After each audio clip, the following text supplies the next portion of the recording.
This Sunday marks the 12 months since MH370 disappeared off the radar in the South China Sea.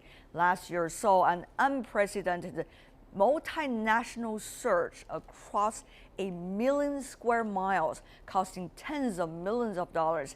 It has turned out to be one of the biggest aviation mysteries of all time, some say. A year on, the plane is still missing. For more on the upcoming events marking the one-year anniversary, we are joined by our correspondent Ryan Meltzer in Kuala Lumpur. Ryan, any information at this moment that would help us to understand, is there going to be any hope of any result of the current search on the one-year anniversary? Well, we have to count on what the experts are telling us, and this is what the families feel too, is that they are basically reliant on this data that we've got from the Inmarsat satellite, these pings that tell us that the plane, or tell the experts that the plane ended up in the southern Indian Ocean. But there is deep skepticism among the family members. I don't know whether it's only the family members that are willing to speak to the media that are expressing this, but it seems that every family member that we speak to doubts the official theory that the plane went down in the southern Indian Ocean. And as time goes on, as the months go by, as they continue searching this priority area, now 40% of the priority area searched and still no sign of the plane, their skepticism only deepens all the time. I see. We understand at this moment, Ryan, there are some family members of those that are missing from MH370 now inside Kuala Lumpur. They are asking for answers. Can you help us to understand what is going on with them during their trip this time in Malaysia, and also what are they getting from the airline and also from the safety board? Well, it was a few days after the Department of Civil Aviation declared that the disappearance of flight MH370 was an accident with the presumed loss of all lives that a couple of groups of Chinese next of kin came to Malaysia. Some of them had been here earlier, right after the disappearance of the plane, but a couple of new groups came over here, and they were looking for answers. They were looking to try to meet with senior government officials. They didn't get very far. They did meet with the CEO of Malaysia Airlines, and they've been pushing for answers, and above all, they've been pushing for the government to rescind its declaration of an accident, because they feel this is like giving up hope on their relatives. And many of them have opted to stay on here in Malaysia to mark the anniversary with the Malaysian families whose loved ones were also on board MH370. Ryan Meltzer, our correspondent in Kuala Lumpur, thank you very much. And now let's take a look back at the key developments. Kelly Wen was in Kuala Lumpur on January 29th when the Department of Civil Aviation chief declared the disappearance of MH370 an accident with the presumed loss of all lives on board, including her husband. It's a conclusion she just cannot accept. I wish the authorities would give us the truth. I don't believe such a big plane as that can just drop into the southern Indian Ocean with no wreckage, no bodies, no luggage. As Chinese New Year approached, several more Chinese next of kin arrived, seeking answers they weren't getting at home from Malaysian authorities. 18 family members from China have been staying at this suburban hotel. They're people whose husbands and mothers were on board flight MH370, but most of them are parents who have lost their only child. For some of those parents, the hurt is still as raw as it was 1 year ago. The next of kin went to the Malaysia Airlines headquarters to demand the government withdraw its accident declaration. We've suffered great misfortune. We covered our own expenses ourselves coming here. Malaysia Airlines did nothing. We made the long journey here from China, and now they just want to see 3 of us. It's unreasonable. 3 of the group were eventually able to meet the Malaysia Airlines CEO. Most have opted to stay and spend the anniversary of the plane's disappearance here with the Malaysians whose loved ones were also on board the flight. The pain we have gone through, we are searching for them for 1 year. We are exhausted. We have faced so many problems emotionally in our daily life, everything. Wen says she believes her husband is still alive, and that while others may give up hope, she is determined to wait for him to return. Ryan Meltzer, CCTV, Kuala Lumpur. And now let's take a look back at the key developments in the search for the MH370. On March 8th last year, Malaysia Airlines flight MH370 took off from Kuala Lumpur at 41 minutes past midnight local time. It was scheduled to arrive in Beijing at 6:30 a.m, but the plane's signal was last seen turning westwards at 2:14 in the morning. There were 239 passengers and crew on board, including 153 Chinese and 50 Malaysians. On March 15th, the Malaysian government confirmed the plane's ACARS system was deliberately turned off and that the route could have been changed manually. 5 days later, Australia said possible debris had been sighted in the southern Indian Ocean. In April, Australian and Chinese vessels using underwater listening equipment detected ultrasonic signals, which officials believed could have been from the plane's black box flight recorders. However, in late May, Australian officials announced that the search had found nothing in the area and could be ruled out. On June 26th, officials announced a new 60,000 square kilometre search area, some 1,800 kilometres west of Perth, Australia. In August, after detailed mapping of the seabed, Australian authorities said the areas were of particular interest and priority, and the search could take up to a year.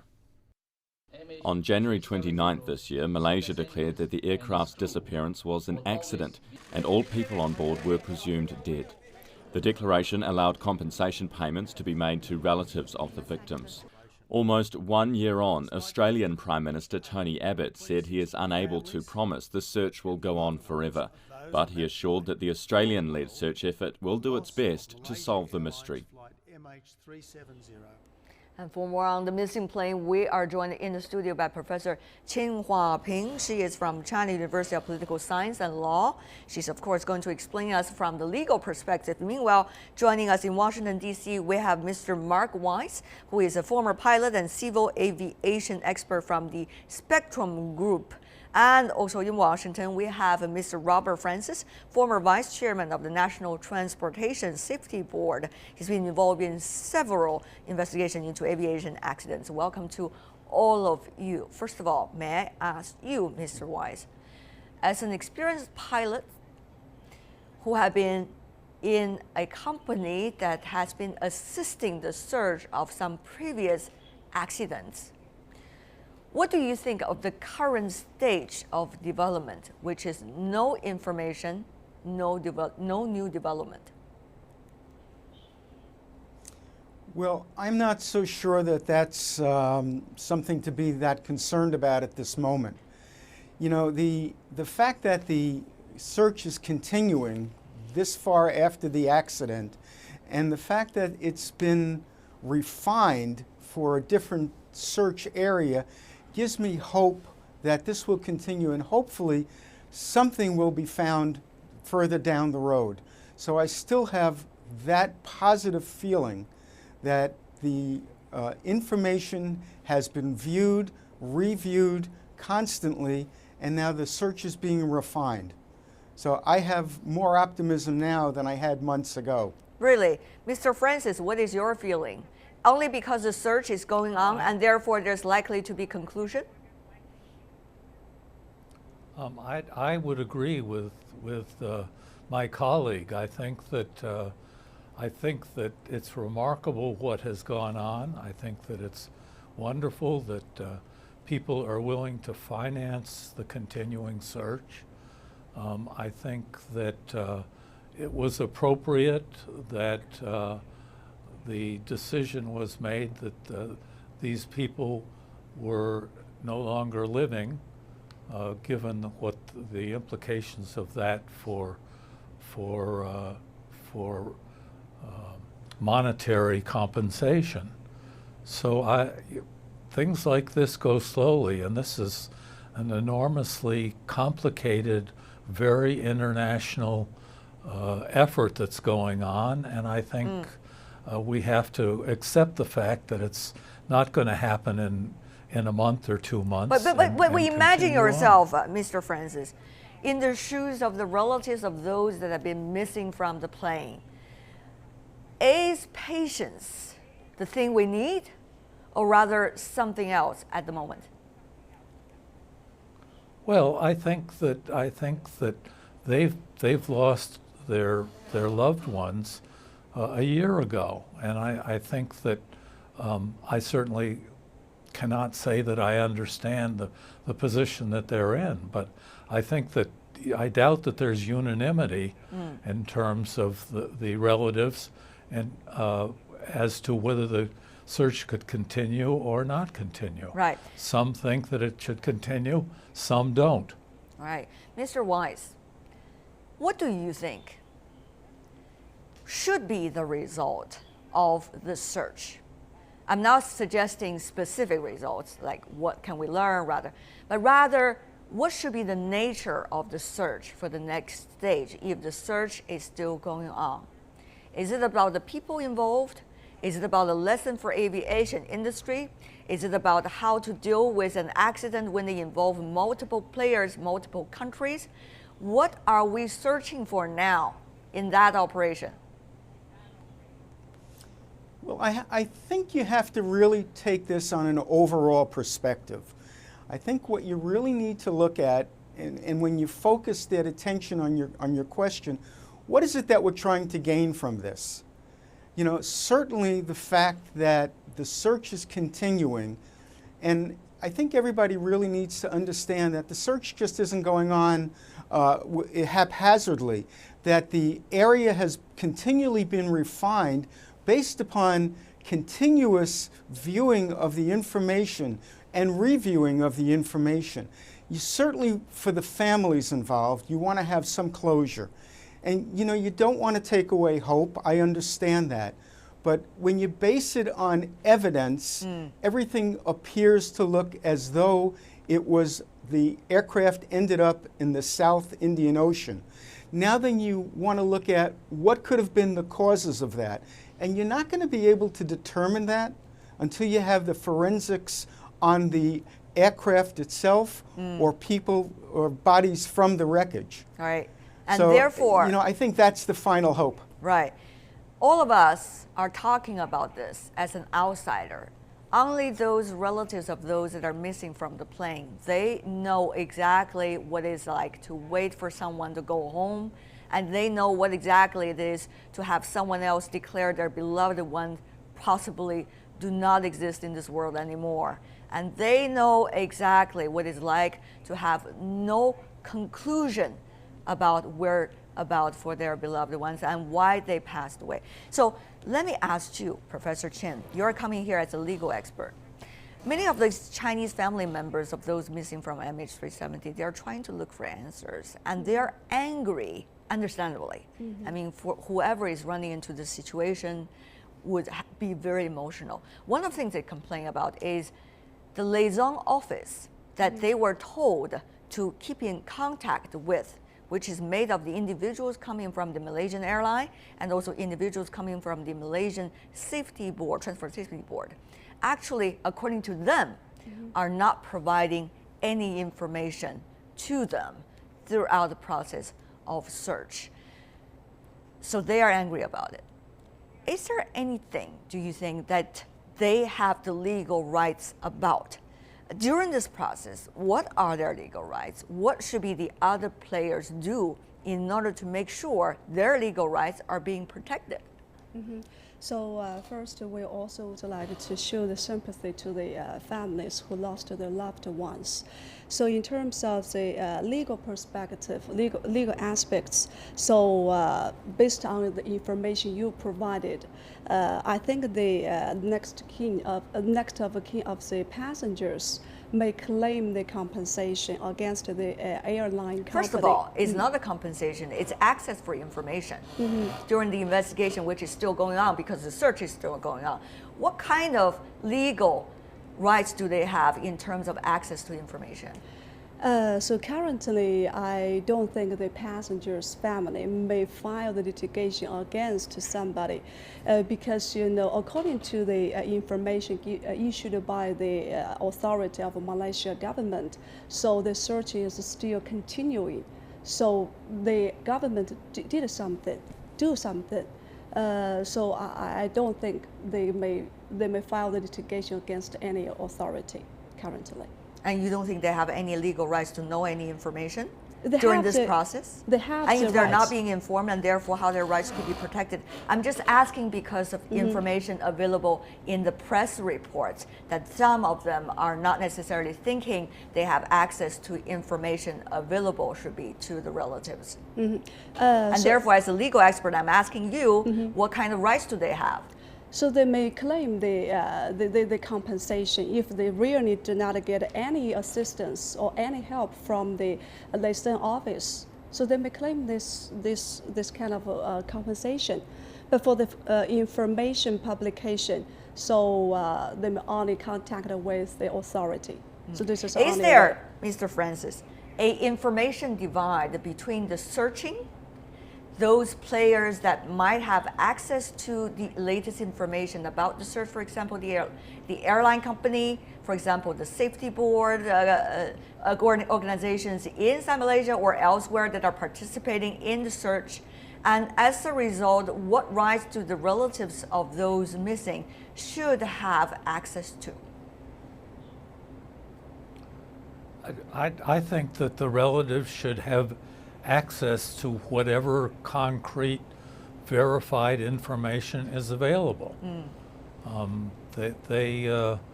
You know, some are going to be more demanding than others. Some are going to want different kinds of things. But I think it's the responsibility of the institutions that are dealing with this to give them whatever they have that the family members want. On the other hand, Mr. Wise, concrete and verifiable information, those are wonderful adjectives, but very hard to define.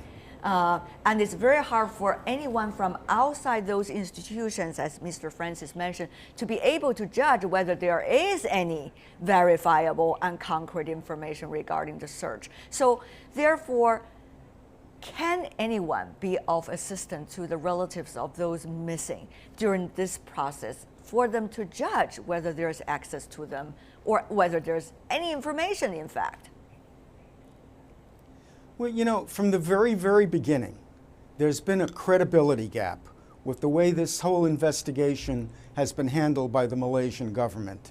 There's been misinformation, missteps, and I think no matter what information, quite honestly, would be currently given out to the families, there's always going to be in the back of everybody's mind, is this really true or am I being pacified? I firmly believe, of course, here in the United States, information is much more forthcoming to families. They're become part of the team through the investigation. You certainly still don't see that available in this incident. I would hope that after all of this time that the families and the investigating parties can come together to get, as Mr. Francis has said, credible evidence. What have we found? What have we not found? And why?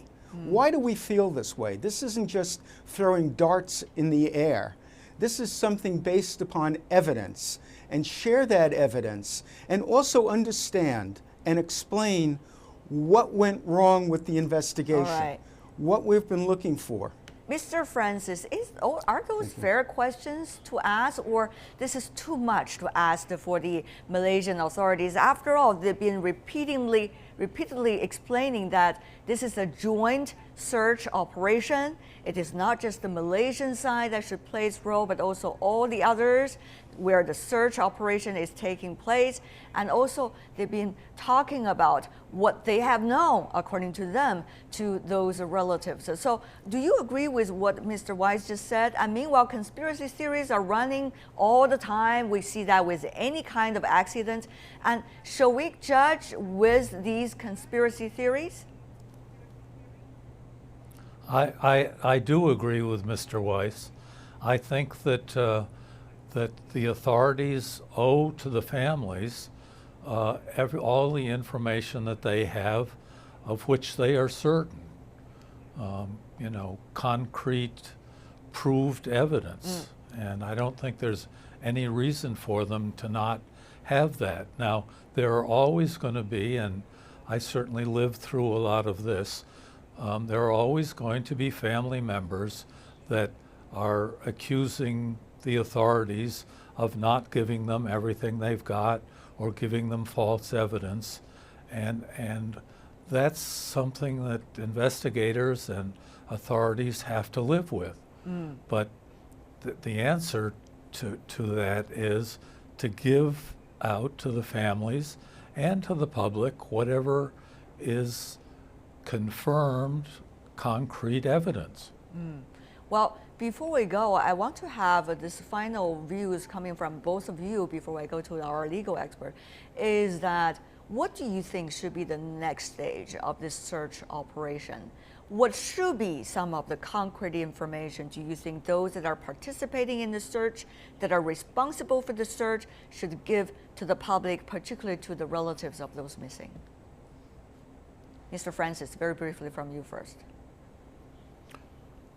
I think that, that, as I said, as the search goes on, that the authorities, whether it's the Australians or the Malaysians or whoever it is, should be giving to the families whatever evidence they are finding that is concrete and provable. Right. And I think they also should be very, very comprehensive in explaining to the families exactly what they are doing at a given time, what they have done, and what they plan to do. I see. Mr. Wise, without knowing anything about the conclusion of investigation, of search, but at this stage, 1 year anniversary, what can we really learn from this accident and things that followed later? Well, I think a couple of things from that, really. I think one of the things is that we need better track and trace devices on board the aircraft so we know where they are at all times on our larger aircraft that fly over water. I think that information needs to be out there. I think we need better voice recorders, cockpit recorders, flight data recorders that can be expelled from an aircraft that would float on the surface of the water. This may help cut down on the times on the investigation and may help with clues as to why things have happened. Okay, before we go, very briefly from you, our legal expert, Ms. Chin, at this stage, what kind of legal advice would you provide to those whose family members are missing? Since the announcement was already made by the Department of Civil Aviation Malaysia, so as far as I'm concerned, I think the family members of the passengers may go through the negotiation with the airline company regarding the compensation. So this is something they have to do, although it's very tough for them to accept the fact that the passengers on board the craft, presumed dead. But so currently they needed to get the legal advice regarding what kind of elements of the damages should be claimed. So as you mentioned, they didn't get they haven't to get the assistance from this office. If they don't have any information to what is going on, how could they know what kind of rights they can claim? So that's probably an interesting question over there. We want to thank all of you for coming over to our program. I'm sure the discussion will go on. We'll see eventually what the result is. Professor Qin Waping here with us in Beijing, and also Mr.